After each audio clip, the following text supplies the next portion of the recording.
Nah, untuk penilaiannya juga Bapak Ibu bisa milih nih kita itu ingin menggunakan penilaian seperti apa untuk remedialnya. Apa diambil berdasarkan nilai tertinggi.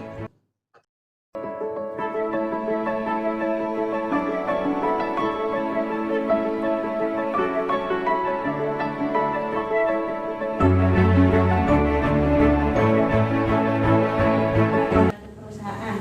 Kalau e-raport ini dia keluarannya dari kementerian, Bu. Jadi wayanya harus dipakai, diwajibkan dipakai gitu karena nge-link ke Dapodik. Kalau Gredu untuk sementara kita masih tunggu tindak lanjutnya.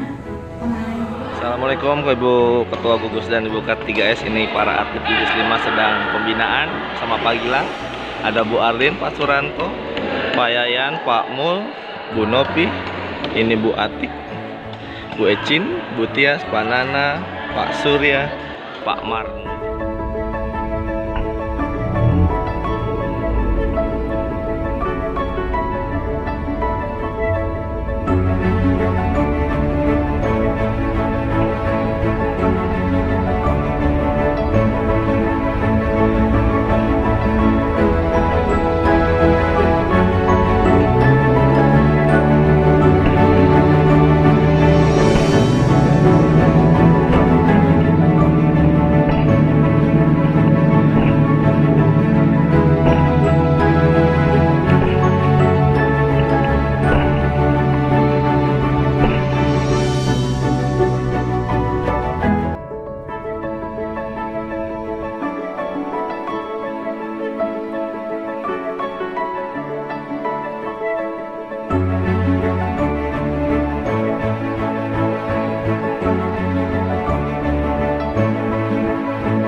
Lalu pandemi datang, murid-murid belajar di rumah. Karena tidak ada persiapan, saya memberikan pembelajaran seperti di kelas. Materinya mengikuti pembelajaran sebelumnya, ditambahkan dengan mencuci piring, mencuci baju, membantu memasak, membersihkan rumah, dan sebagainya. Tugas-tugas saya berikan setiap pagi melalui WhatsApp grup kelas. Anehnya, separuh dari jumlah murid tidak pernah mengirimkan hasil pembelajaran. Padahal setiap pagi saat saya memberikan tugas, orang tua selalu mengatakan, "Siap Bu Amel, terima kasih tugasnya."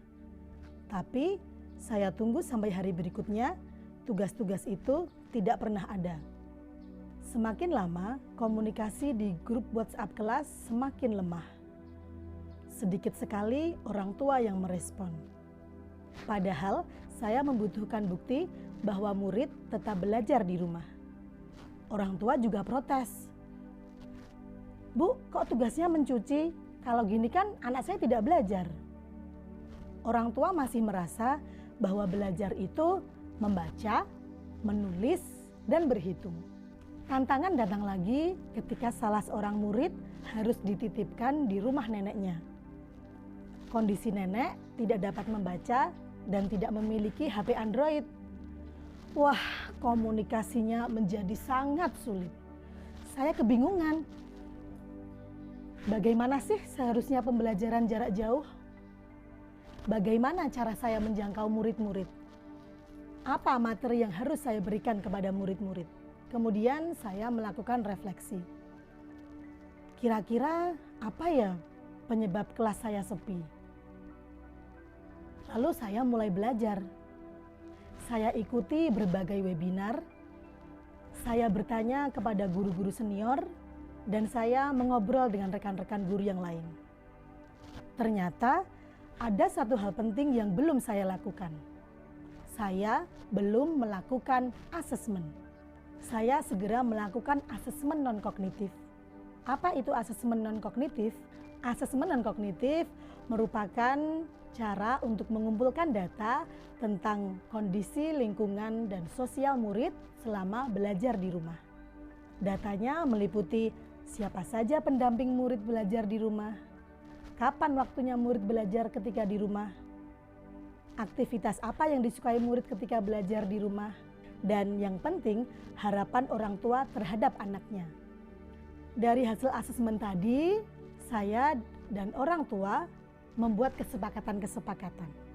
Sebagai contohnya, kesepakatan untuk mekanisme pengambilan tugas bagi orang tua yang kesulitan mencetak tugas. Selain itu, kesepakatan untuk pengumpulan tugas. Jadi, saya tidak selalu menuntut tugas harus selesai hari itu juga. Sifatnya fleksibel. Dan itu ternyata membuat orang tua lebih nyaman. Kemudian, untuk murid yang berada di rumah nenek, saya aktif berkomunikasi dengan ibunya. Saya sepakat dengan ibu murid tersebut bahwa tugas-tugasnya berupa kegiatan yang dekat dengan situasi murid di rumah nenek.